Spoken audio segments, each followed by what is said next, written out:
Bueno, tengo entendido que esto se está filmando. Hola chicos, ¿cómo andan? Espero que se encuentren bien, ¿sí?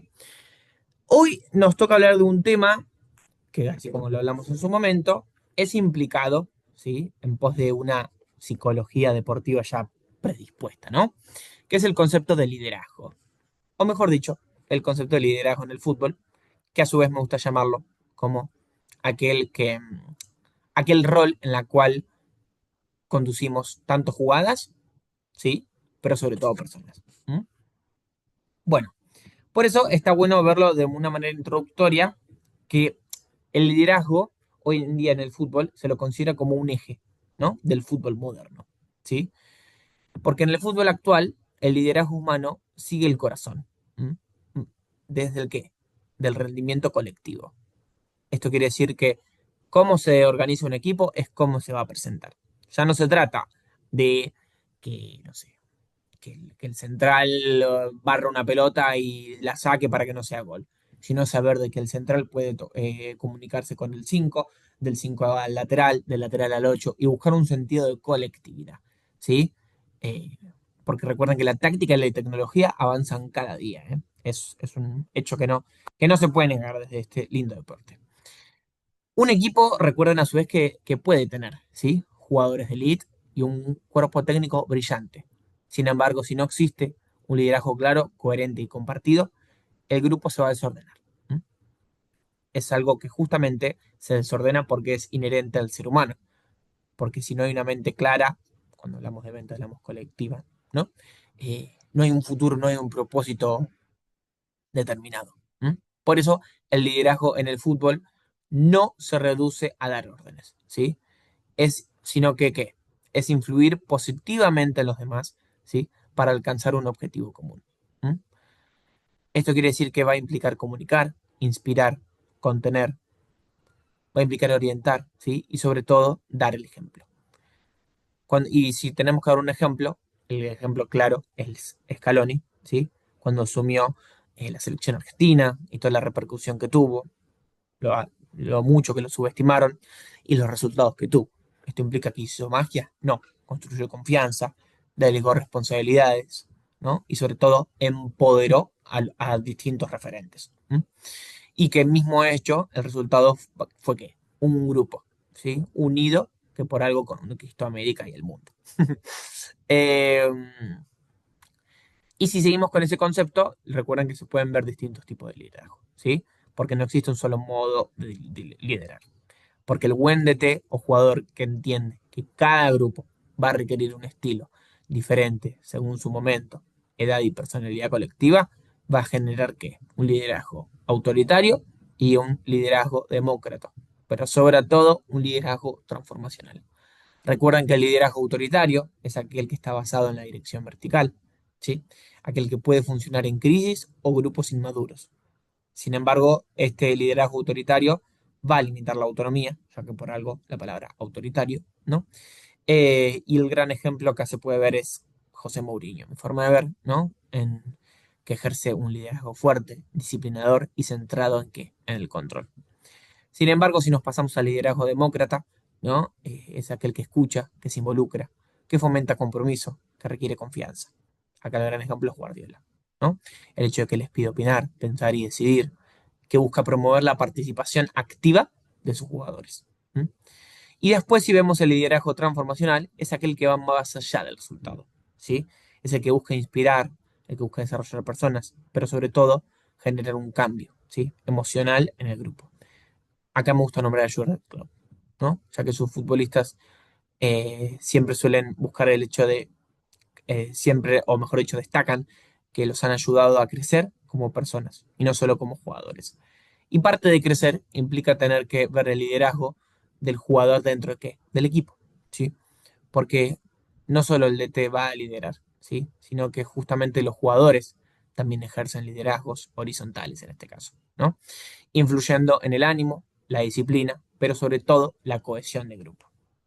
¿Por qué hablo de horizontal y vertical? Cuando hablamos de un DT de manera vertical, es aquel que justamente va hacia adelante dirigiendo a sus jugadores.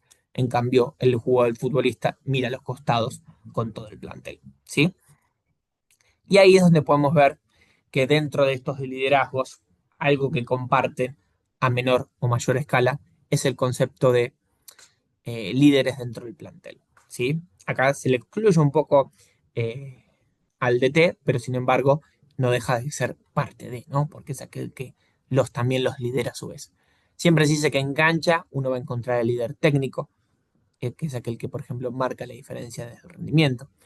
Aquel líder silencioso, que aquel no habla mucho, pero su comportamiento lo va a inspirar. Aquel líder emocional, ¿no? Que va a motivar, que va a sostener al grupo. Y aquel líder negativo también, que impone por miedo o por justamente generar división, ¿no? Eh, Podemos ver ejemplos un montón. Ustedes podrán, los invito igual que ustedes busquen los suyos, ¿no? Esto quiere decir que podemos empezar en Luka Modric, en Dibu Martínez, en Kanté. Lo ideal de acá es que esto que puedan encontrarlo ustedes en el día a día, como ahora escuchando esto, ¿no? Acá, sin embargo, una linda reflexión pedagógica que se puede hacer es que en un vestuario, ¿sí? Bien gestionado, el DT, justamente, ¿qué va a hacer? No va a eliminar los liderazgos naturales, ¿sí? Sino que los va a integrar y los va a canalizar. Y por eso, acá el desafío que tienen ustedes es transformar la influencia individual en cohesión colectiva. ¿M? Y para cuando hablamos de cohesión colectiva, se puede hablar de este, el concepto del arte de qué? De conducir emociones. ¿M? Porque ustedes, ante todo, son un líder emocional. Su tono, su lenguaje, su actitud van a modelar el clima del grupo, ¿sí? Esto significa que cuando el entrenador transmite seguridad, el equipo mayormente tiende a estabilizarse. Digo mayormente porque siempre recuerden que el fútbol está lleno de imperfectos, ¿no? Sin embargo, cuando el T se desborda, mayormente o por ende el grupo se desordena. ¿Qué quiere decir esto? Que podrán no desordenarse en el primer momento, a la larga es algo inevitable. Esto quiere decir que el liderazgo del entrenador se va a construir sobre tres pilares, chicos, ¿sí? Estos son la comunicación, la coherencia y la gestión emocional del grupo, ¿sí?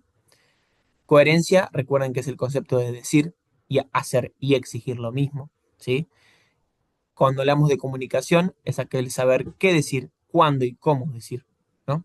Y gestión emocional es aquel que justamente lee el estado emocional de su plantel, ¿sí? Ejemplos acá, de nuevo, muchos. Les invito a ustedes que lo encuentren. Acá obviamente podemos pensar en Simeone, en Ancelotti, o uno que me gusta nombrar a mí dentro de lo fuera de lo común, Fernando Diniz, búsquenlo, entrenador brasilero, ¿sí? Los invito igual que ustedes lo encuentren por sus propios medios. Ahora, todo esto implica que ¿qué? Que a la larga, cuando hablamos de estos tipos de liderazgo, que de manera implícita haya un liderazgo compartido. Esto quiere decir, ¿no? Del yo mando al nosotros construimos. ¿M? Porque recuerden que el liderazgo moderno en el fútbol se va a alejar del modelo autoritario clásico, por así decir, ¿sí? Porque hoy se valora la co-construcción del liderazgo, ¿m? Donde ustedes guían, pero que sin embargo también permiten que los jugadores asuman responsabilidades, ¿sí? Esto va a fortalecer, recuerden, la autoeficacia colectiva. Esto quiere decir que el grupo confía en sí mismo, incluso sin depender del DT. ¿M? Recuerden que esto va a generar equipos autónomos, inteligentes y sobre todo emocionales. Y acá el ejemplo que más me gusta nombrar es el Manchester City de Guardiola, ¿no? Podemos nombrar jugadores como Stones y Rubén Díaz, como De Bruyne, como Haaland, jugadores que tienen su sentido de pertenencia en dicha posición, ¿sí? Ahora, todo esto recuerden que para lograrlo implica herramientas para desarrollar un buen liderazgo. Si bien ya lo vimos, pero para dar un repaso, esto implica acompañar, tener un feedback, poder entrenar de manera rotativa con los liderazgos. Esto quiere decir que si bien hay un líder de manera explícita, de manera implícita puede haber 11, puede haber 27, ¿sí? Eh, Dinámicas grupales, ¿no? Esto fortalece roles y la confianza. Y sobre todo, buscar el concepto de reflexión. Esto es tanto individual como ustedes, como grupal. ¿Mm? Y acá está bueno, un gran ejemplo que hace todas estas cosas es son las inferiores del Atlético de Bilbao, que justamente, no sé si sabían, pero los entrenadores rotan el brazalete de capitán cada mes. Esto implica entrenar el liderazgo desde la formación, ¿sí? Por ende, está bueno poder ver que liderar es servir, ¿sí? Esto quiere decir que el liderazgo en el fútbol se construye, chicos, porque ser líder es lograr que los demás confíen, se involucren y crezcan, ¿sí? Porque tanto el DT como los jugadores tienen que entender que liderar implica responsabilidad y empatía. Pero sobre todo, dar el ejemplo, ¿sí? Porque el liderazgo es una forma de presencia. ¿M? Y en el fútbol, la presencia puede ganar más partidos, ¿sí? Que una táctica perdida. Bueno, espero haber sido claro, ¿sí? Saben que ante cualquier cosa me escriben y que el propósito de todo esto es avanzar. ¿M? Bueno, nos vemos, chicos.